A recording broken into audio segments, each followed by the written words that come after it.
परम पूज्य स्वामी जी महाराज, यहाँ पर उपस्थित सभी संगत धर्म प्रेमी भाई बहनों, आप सभी का हार्दिक स्वागत और अभिनंदन के साथ सादर जय गुरुदेव, जय गुरुदेव, जय गुरुदेव।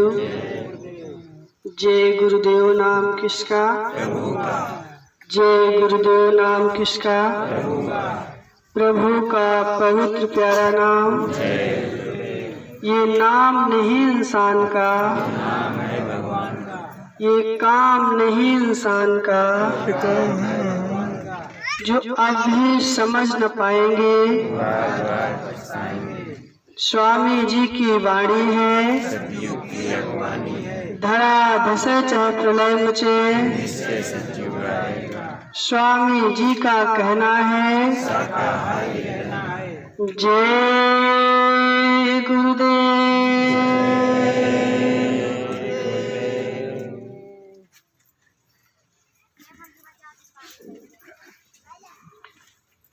आज स्वतंत्रता दिवस के शुभ अवसर पर हम सभी लोग ऐसे जगह पर उपस्थित हुए हैं जहां पर हमारे सुख सुविधा जैसी कोई भी चीजें नहीं है। संत महात्मा फकीरों ने कहा, परमात्मा और प्रभु को पाने के लिए तुम्हें सुख और सुविधा का त्याग करना पड़ेगा। यहाँ पर जो लोग आए हैं, बहुत ही हम उनके आभारी हैं, क्योंकि आज के समय में परमात्मा की तरफ से जो कुछ भी उनके किस्मत और प्रारब्ध में था, सभी को खाने पीने को, रहने को, पहनने ओढ़ने को, कच्चे पक्के मकान मिले हैं। लेकिन आज की इस भाग दौड़ की जिंदगी में हर कोई अपने आप को सुख में देखना चाहता है। हम आपसे यदि पूछें कि जरा बताओ कितने ऐसे लोग हैं जो दुख को स्वीकार करना चाहते हैं, तो क्या कोई ये बात कहेगा कि हमें दुख मिल जाए? शायद मेरी समझ में नहीं आ रहा कि किसी को दुख मंजूर हो।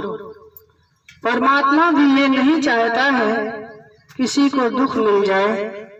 हमको और आपको इस बात को समझना पड़ेगा कि जैसे परमात्मा का स्वभाव है, हर किसी को अपना अंश बता करके, अपना परिचय दे करके इस धरती पर उसके कर्म के अनुसार योनियों में उसको रहने का मौका मिलता है।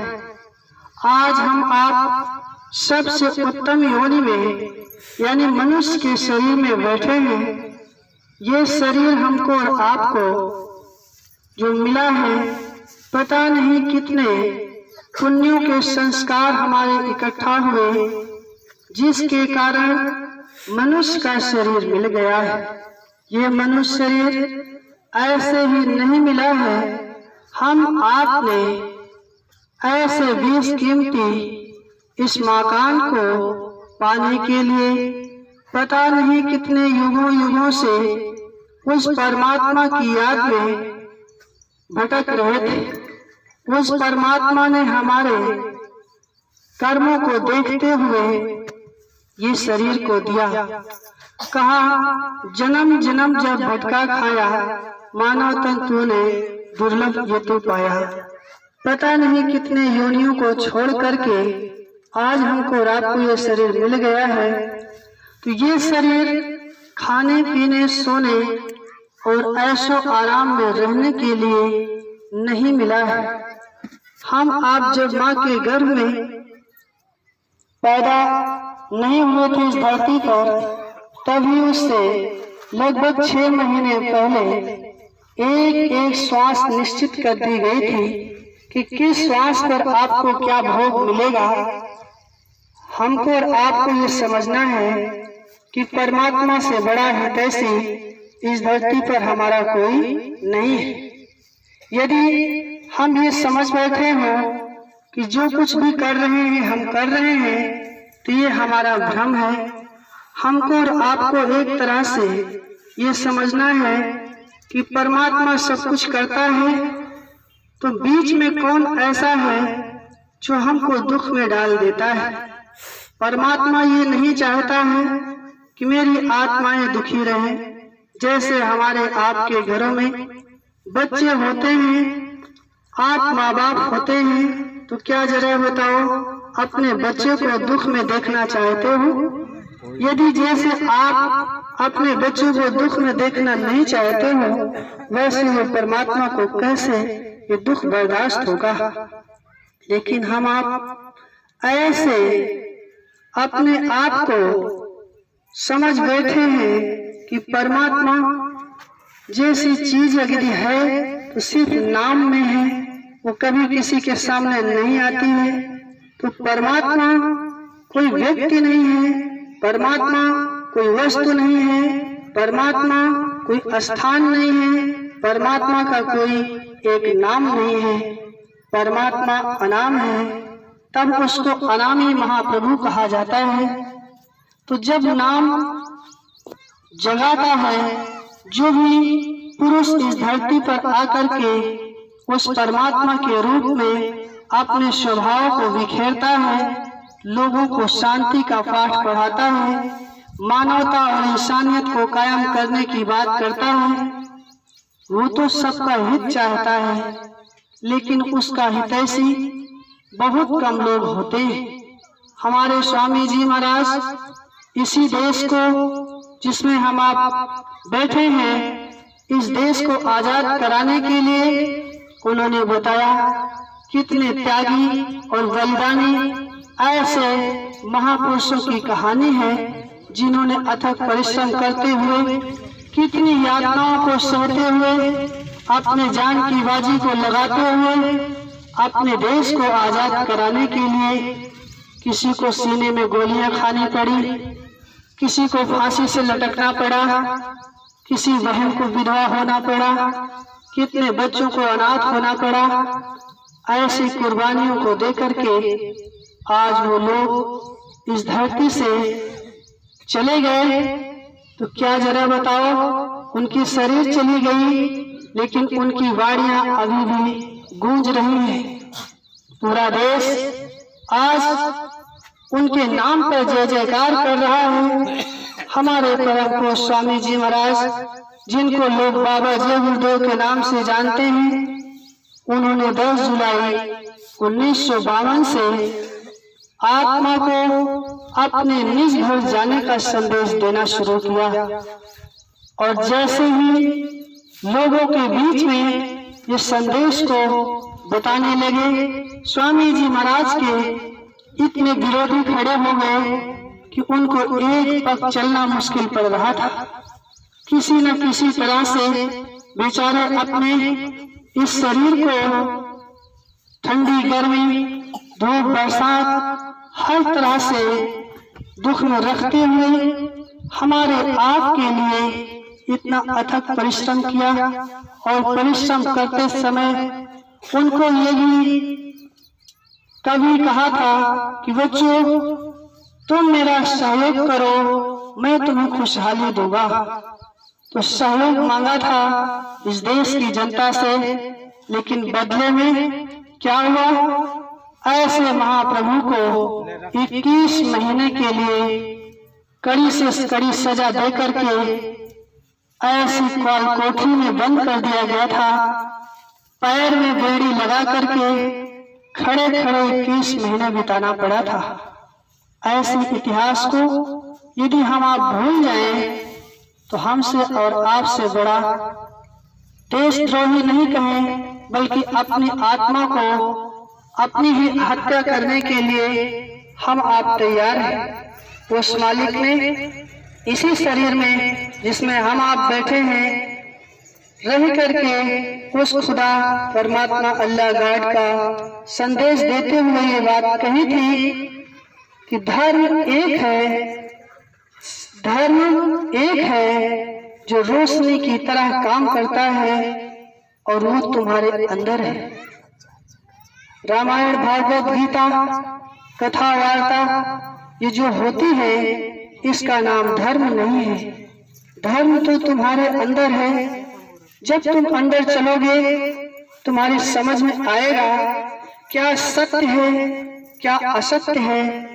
और जब तुम सत्य के मार्ग पर चलोगे तो आपको बहुत कठिनाइयों का सामना करना पड़ेगा, क्योंकि इस धरती पर सत्य के रास्ते में चलने में भीड़ बहुत कम होती है और असत्य के मार्ग में चलने में इतनी भीड़ भाड़ होती है, इतना धक्का मुक्की होती है और इतनी परेशानियां होती हैं कि ऐसी माँ बहनों के साथ में पता नहीं कैसे कैसे दुर्व्यवहार किए जाते हैं।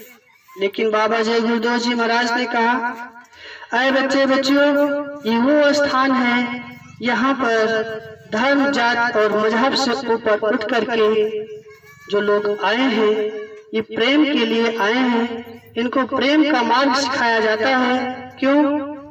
कहा जहाँ पर प्रेम है वहाँ परमात्मा है, जहाँ परमात्मा है वहाँ पर प्रेम है। बिना प्रेम के परमात्मा नहीं, बिना परमात्मा के प्रेम नहीं। जिसको हम आप प्रेम कहते हैं वो मोह है, मोह। जहाँ पर प्रेम होता है वहाँ पे नफरत नहीं होती है, वहाँ पर विरोध नहीं होता है। जिससे प्रेम होता है उससे सहयोग की भावना होती है। इसलिए बाबा जय गुरुदेव जी महाराज ने ये बात कहा कि बच्चों, जहाँ पे अच्छा काम हो रहा हो, सबके हित की बात हो रही हो, वहाँ पे अपनी सद्भावना के साथ में सहयोग करना चाहिए। हमको और आपको यदि ये बात समझ में आ जाए कि संत इस धरती पर जब आते हैं तो सबके हित के लिए आते हैं, लेकिन जब कोई अवतारी शक्ति आती है तो परिवर्तन करने के लिए आती है, लेकिन उसका कार्य अलग होता है। संत महात्माओं फकीरों का काम अलग होता है। संत किसे कहते हैं और अवतारी किसे कहते हैं, इसके विषय में भी बाबा जय गुरुदेव जी महाराज ने बताया है। लेकिन हमको और आपको यदि जानने की इच्छा है तो खुद को जानने की कोशिश करें और खुदा से हमको और आपको रूबरू होने का मौका मिलेगा। नहीं तो हमारा आपका ये जीवन जो मिला है ऐसे ही निकल जाएगा। हम आप सोचते हैं कि हमको यहाँ हमेशा हमेशा के लिए रहना है, जानते हैं लेकिन पता नहीं है। हर कोई जानता है कि हमारी मृत्यु होगी, सब कुछ छूट जाएगा, लेकिन उसको पता नहीं है क्या छूट जाएगा, कब छूट जाएगा और मृत्यु किसकी होती है। हमको और आपको यदि इस विषय में बात कही जाए, जानने, मानने, प्रेम और विश्वास की, तो अभी तक जो लोगों ने ये बात को समझा होगा कि जानना, मानना, प्रेम और विश्वास ही सब कुछ है, तो इससे भी हट करके संतों के पास में एक ऐसा रास्ता है जो चारों को छोड़ना पड़ता है। जानने के लिए बात कही जाए तो आप सभी लोग जिनकी भी उम्र 5 साल से ऊपर हो गई, 80 साल 90 साल हो रही, ऐसे लोगों ने 5 साल की अवस्था के पहले से आज तक जान ही रहे हैं और जानते जानते उनके अंदर एक ऐसी जगह खाली है, अभी और कुछ जानने को बाकी है। और हर कोई जानना ही चाहता है और जानते जानते हुए एक दिन ऐसा अपने आप को महसूस करता है जिस समय उसका शरीर साथ नहीं देता है। जिसको स्वामी जी महाराज ने कहा, बच्चों ये दुनिया है, ना तो तुमको आगे जाने देगी और ना ही पीछे जाने देगी। तो जब आगे नहीं जाने देती, पीछे भी नहीं जाने देती, तो जब हम आप जहाँ पर खड़े हैं उसी जगह पर जो सोए हुए हैं वहीं से जाग जाए।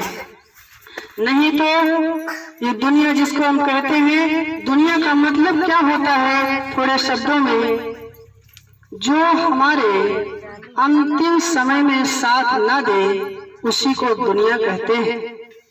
जो हमारे अंतिम समय में साथ न दे उसको दुनिया कहते हैं। इसका मतलब जो हमारी अंतिम सांस चल रही हो, कोई मदद न कर रहा हो और सब हाथ खड़े कर दिए हो, हम असहाय हो गए हो, उस समय समझ में आता है कि हमने अपने जीवन में कुछ नहीं किया।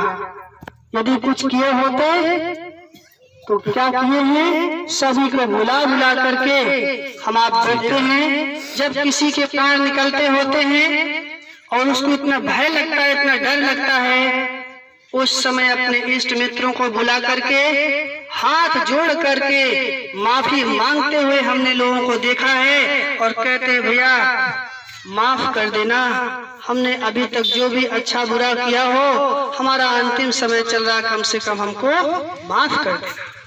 ऐसा जरा बताओ, लोगों के देखा कि नहीं देखा आप लोगों ने कभी? जो लोगों ने ना देखा होगा देख लेंगे, क्योंकि जीवन बाकी है। जीवन जिसे हम कहते हैं उसको हम समझ नहीं पाते जीवन क्या है। जीवन एक अवसर हमको मिला है जो अच्छा और बुरा करने के लिए। इंसान अच्छा चाहे तो अच्छा कर ले, बुरा चाहे तो बुरा कर ले, लेकिन जो कुछ करता है उसका परिणाम उसको अवश्य मिलता है। इसलिए संत महात्माओं के पास में अच्छा और बुरा, न्याय और अन्याय, गलत और सही, पाप और पुण्य, जो भी जोड़े के रूप में हम सुन रहे हैं, इनके बीच से एक ऐसा रास्ता होता है जहां पर वो ना उनका पाप बनता है और ना ही उनका पुण्य बनता है, और वो ऐसा रास्ता बता करके ऐसे कार्य को करवा करके जीव को हमेशा हमेशा के लिए मुक्त कर देते हैं। हमको और आपको प्रवचन सुनने में अगर आया है ऐसा कभी, एक श्लोक लोग चौपाई सुनाते हैं, उस चौपाई में कहते हैं निर्मल मन जन सो मोहि पावा, मोह कपट छल छित्र न भावा। मैं उनसे पूछना चाहूं कि जैसे अभी आपको एक थप्पड़ में मार दूं तो आप बदला लेंगे कि नहीं लेंगे? तुरंत बदला लेंगे। तो जरा बताओ, अगर लोग कहते हैं कि कोई गाली दे तुम बर्दाश्त करो, तो बर्दाश्त कैसे हो पाए भाई? गुरु महाराज के वचनों को हम याद कर लेंगे, गाली देंगे, लेकिन फिर भी ऐसा समय आएगा कि समझ में ये आता है कि क्या करें, गुरु महाराज की बात यदि याद ना आती तो अभी जितना तुम बोल रहे हो समझ लेते हैं। तो बहुत से ऐसे लोगों में अभी भी क्रोध का खात्मा नहीं हुआ है, क्रोध में लोग जी रहे हैं, और ये क्रोध ऐसी अग्नि है कि जब जलती है तो अच्छे से अच्छे रिश्तेदार, अच्छे रिश्ते, घर परिवार भूल करके हम ऐसे अभद्र शब्दों का प्रयोग करते हैं, ऐसी अभद्रता का प्रयोग करते हैं कि हम भूल जाते हैं कि कभी हमारा इनसे प्रेम भी था। ऐसा होता है कि नहीं होता है? जो जिनसे प्रेम करते हैं, जिनसे जिनको लोगों को प्रेम हुआ है, जरा बताओ आप लोगों से या तो किसी का आपने अपमान किया होगा या आपका किसी ने अपमान किया है।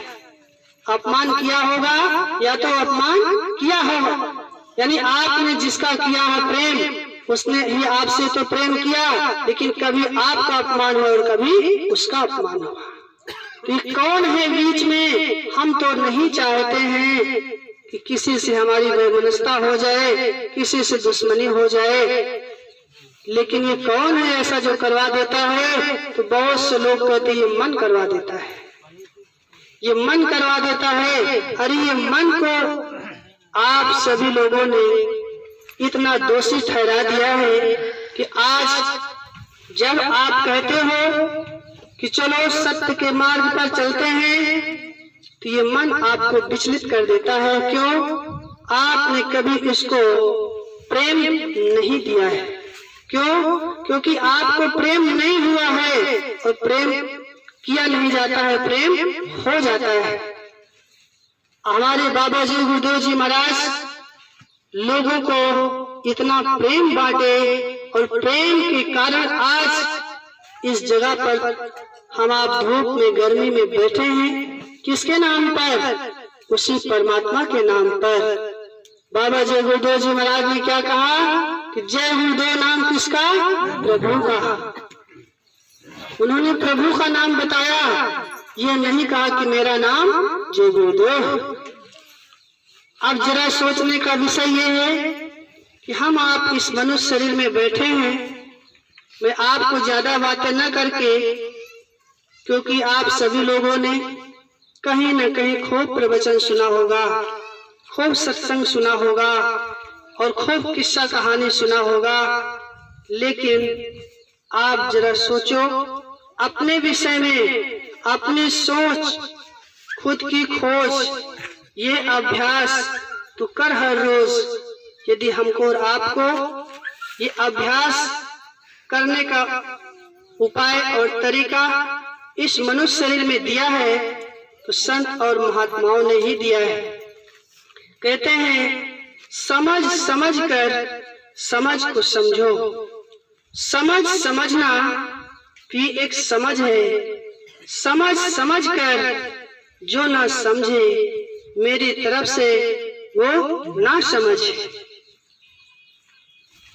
हमको और आपको समझना होगा, क्योंकि यदि हम जानने में लगे हैं तो जानते जानते इतनी उम्र बीत गई, अभी भी हमारी जानकारी अधूरी है।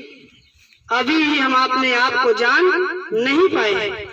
और यदि हमने जानना चाहा है तो अपने से पृथक कोई वस्तु को जानने की इच्छा हुई होगी, किसी व्यक्ति को जानने की इच्छा हुई होगी, किसी स्थान को जानने की इच्छा हुई होगी, किसी के नाम को जानने की इच्छा हुई होगी, लेकिन अपने आप को जानने की इच्छा कभी नहीं हुई होगी।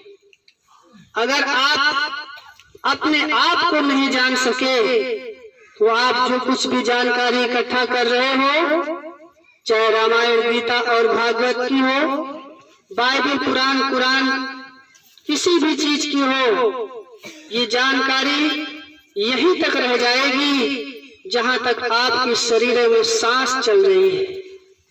शरीर के छूटते ये सारी जानकारी खत्म हो जाएगी, क्योंकि सम्मान के लिए हर कोई काम करता है, पद प्रतिष्ठा के लिए हर कोई काम करता है, धन और यश के लिए हर कोई काम करता है। तो कहते हैं कि जो राजा होता है वो अपने देश में पूजा जाता है, और जो विद्वान होता है वो सब जगह उसकी पूजा होती है। ऐसे दृष्टांत आता है, कभी किसी विद्वान को और कभी किसी ऋषि और मुनि को एक साथ उस परमात्मा की कचहरी में प्रस्तुत किया गया, पहुंचाया गया। जो विद्वान था उसने खूब रामायण का अध्ययन किया, भागवत गीता का अध्ययन किया, पुराणों की जानकारी किया और शास्त्रों का ज्ञान किया, और इतना लोगों को प्रवचन किया, और करने के बाद कहीं धोखे से स्वर्ग में पहुंच गया। जब स्वर्ग में पहुंच गया तो लोग कहते हैं, जो लोग थे वहां के, कि भाई आप स्वर्ग में आ गए? बोले हाँ, हमने बहुत कुछ सुना था कि भाई राजा अपने ही देश में पूजा जाता है और विद्वान सब जगह पूजा जाता है।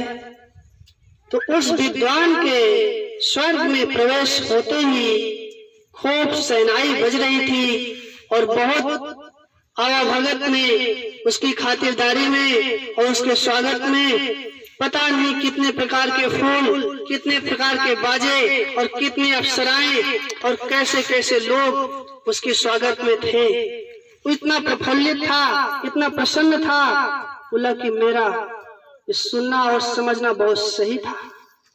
तब वहां के दरबारियों ने कहा कि कि भाई जो तुम ये सोच रहे हो इसके आप विपरीत, इसके उल्टा आप ये देख रहे हो कि ऋषि और ये मुनि, ये महात्मा, फकीर और संत जिन्हें तुम कहते हो, इनका कोई आदर नहीं हो रहा है। तो ये आप भूल जाओ, ऋषि मुनि महात्मा संत और फकीर जिन्हें तुम कहते हो, ये रोज यहाँ से आते जाते हैं, इसके ऊपर भी इनका स्थान है। तुम पहली बार यहाँ आ गए हो तो धोखे से आ गए हो, इसलिए तुम्हारा स्वागत किया जा रहा है। ये मत भूलो कि सारा कुछ यही तक है। संत महात्मा फकीर समझाते हैं कि स्वर्ग और वैकुंठ ये जिनके नाम लिए जाते हैं, देवी देवताओं के लोक की रचना की जो बात की जाती है, इनसे ऊपर संतों के जीवों का स्थान होता है। संत महात्मा फकीर जिन्हें हम कहते हैं, जो गुरु के रूप में आकर के इस मानव के शरीर में रह करके हमारे आप जैसे शब्दों का प्रयोग करके अपने शब्दों के द्वारा हमको और आपको मन को शांति दे करके अंदर जाने के लिए रास्ता बता करके सहयोग करके हमको और आपको जब लेकर जाते हैं, तो जब हम अंदर पहुंचते हैं तो हमको इतनी भीड़ की भरी आवाज आती है। जिन लोगों को कभी ध्यान करने का मौका मिला होगा, जो लोग कभी ध्यान करते हैं, उन लोगों को मैं कहता हूँ कि उनको ऐसा लगता है कि जैसे वो किसी से बातें कर रहे हैं या कोई उनसे बात कर रहा है। न वो खुद को देख पा रहे हैं, न उनको देख पा रहे हैं, और ऐसा लगता है कि बात करते करते घंटे आधे घंटे बीत गए, लेकिन फिर मन कहता है कि चलो ध्यान से उठ जाओ, बहुत समय हो गया। ऐसे ध्यान करने में जरा सोचो कि हम लोगों ने कहाँ तक महारत हासिल कर लिया, कैसे ध्यान किया और कैसे हमने सुमरन किया, किसका हमने सुमरन किया, किसको हमने याद किया, यानी जिसका हमने नाम लिया उसका रूप हमारे सामने नहीं आया। क्यों नहीं आया? इसलिए कि आप सभी लोगों ने मनुष्य शरीर को ऐसे आम शरीरों की तरह समझ करके खाने पीने सोने में सांसों की पूंजी को खत्म किए दे रहे हैं। तीन चीजें इस इंसान के लिए ऐसी महत्वपूर्ण हैं जो जीवन में कभी ये शरीर छूट जाने के बाद नहीं मिलेगी। पहला तो ये है मनुष्य का शरीर, इसके बाद इस मनुष्य के शरीर के साथ में जो लगाया गया मन, और तीसरी इस सांसों की पूंजी जिसको तुम सांस रात दिन लेते हो, और इस सांसों को आपके पास में कोई हिसाब नहीं है।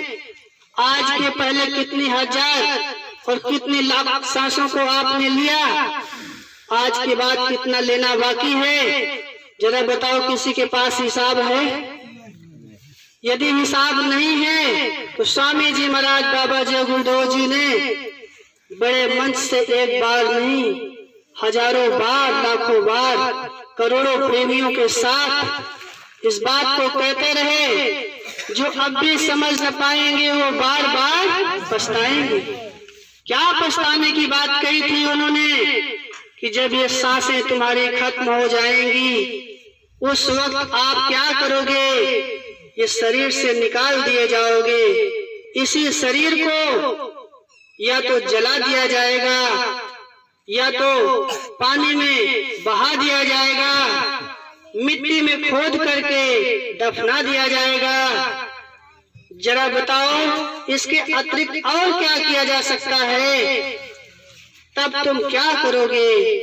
ये शरीर छोड़ने के बाद जो सूक्ष्म शरीर में जिसमें आप सब कुछ कर पाने की क्षमता है, यदि उसको न समझ पाए, ये शरीर को छोड़ करके उस शरीर में न जा पाए, तो जो कुछ भी आज अभी आप करते हो ना, एक समय ऐसा आ जाएगा आपका कोई भी चाहने वाला कितना भी प्रेमी और हितैषी हो, आपको ये शरीर से निकलने से रोक नहीं पाएगा।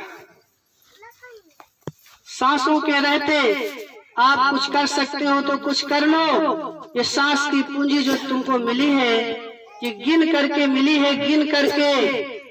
जैसे आप किसी बच्चे को 2000 रुपए का नोट दे दो और उससे ये कहो कि तुमको दिया जा रहा है, इसको खर्च कर लेना। वो बच्चे को उसकी कीमत नहीं पता है और उसको धीरे धीरे धीरे धीरे खर्च करते करते खर्च कर दिया।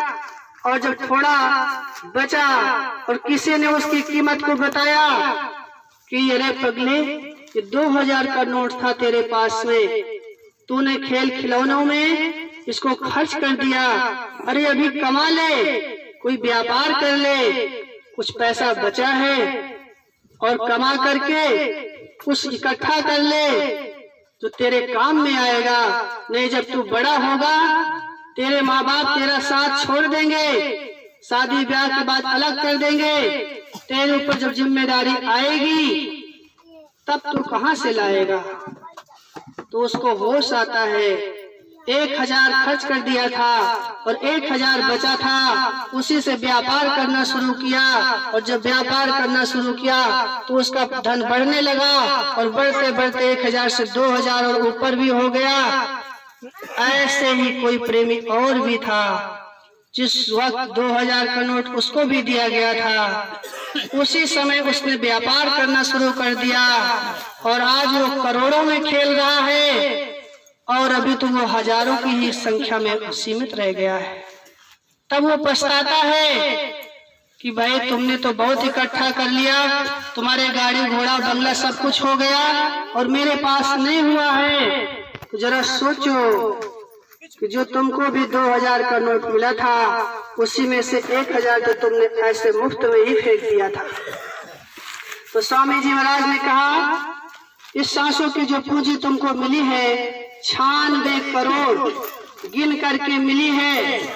96 करोड़ सांसों को खर्च करने का माध्यम, काज चलते और बैठते खाते पीते जहाँ पर जो कुछ भी करते हो हर जगह सांसें खर्च होती है। तो बोले बैठे 12, चलत 18 और 100 में 36 भोग में बिताओ तो 72 पैसे खर्च होती है।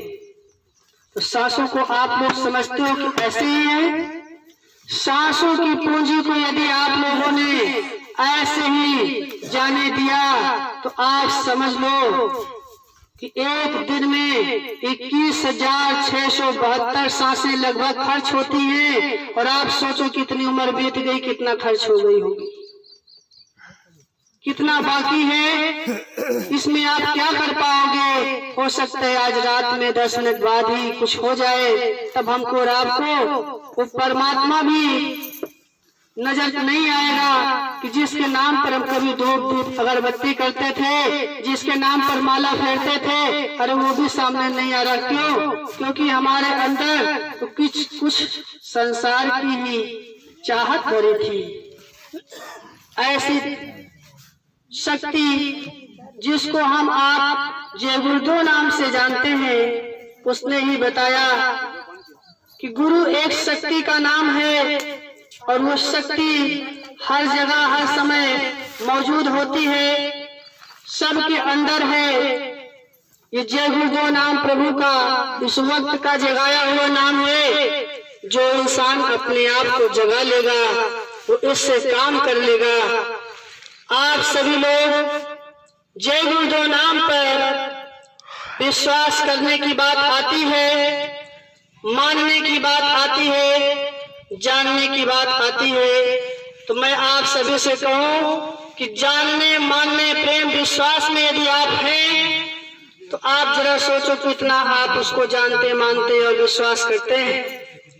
आप कुछ भी करो लेकिन आप अपने आप को समझने की कोशिश करो, और समझने की कोशिश यदि आप लोग नहीं कर रहे हैं तो जितना आप लोगों ने अभी तक जाना वो सब झूठा, जो कुछ माना वो भी झूठा, प्रेम भी झूठा और विश्वास भी झूठा। क्यों?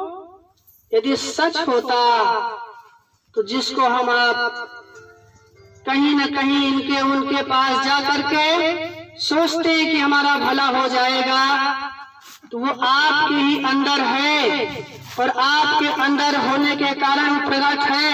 लेकिन आप सभी लोग जरा नींद से उठने की कोशिश करो।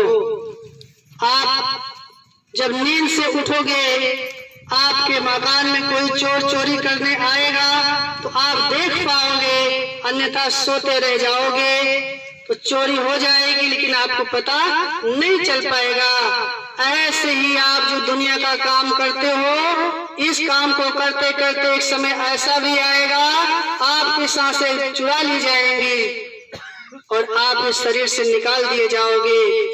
फिर भूत और प्रेत पिशाच की योनि में भटकना पड़ेगा, दर दर ठोकर खाना पड़ेगा। और ऐसे जब हम आप मनुष्य के शरीर में रह रहे हैं, इस समय सुख और शांति का अनुभव नहीं कर पा रहे हैं, तो जरा सोचो, शरीर छोड़ जाने के बाद सुकून मिलेगा? किसी को शांति मिलेगी? कभी किसी को परमात्मा शरीर छोड़ने के बाद मिला है? अरे जितने संत महात्मा फकीर आए, सब लोगों ने कहा कि जीते जी परमात्मा मिलता है। जीते जी यदि परमात्मा मिलता है तो आप सभी लोग ये बात समझने की कोशिश करो कि जय गुरु जो नाम प्रभु का है, यदि वो प्रभु का नाम है तो आप सभी लोग जिनको नामदान मिल गया है, सभी लोग या जिनको नामदान नहीं मिला है, उनके लिए भी एक बार प्रेम से बोलेंगे जय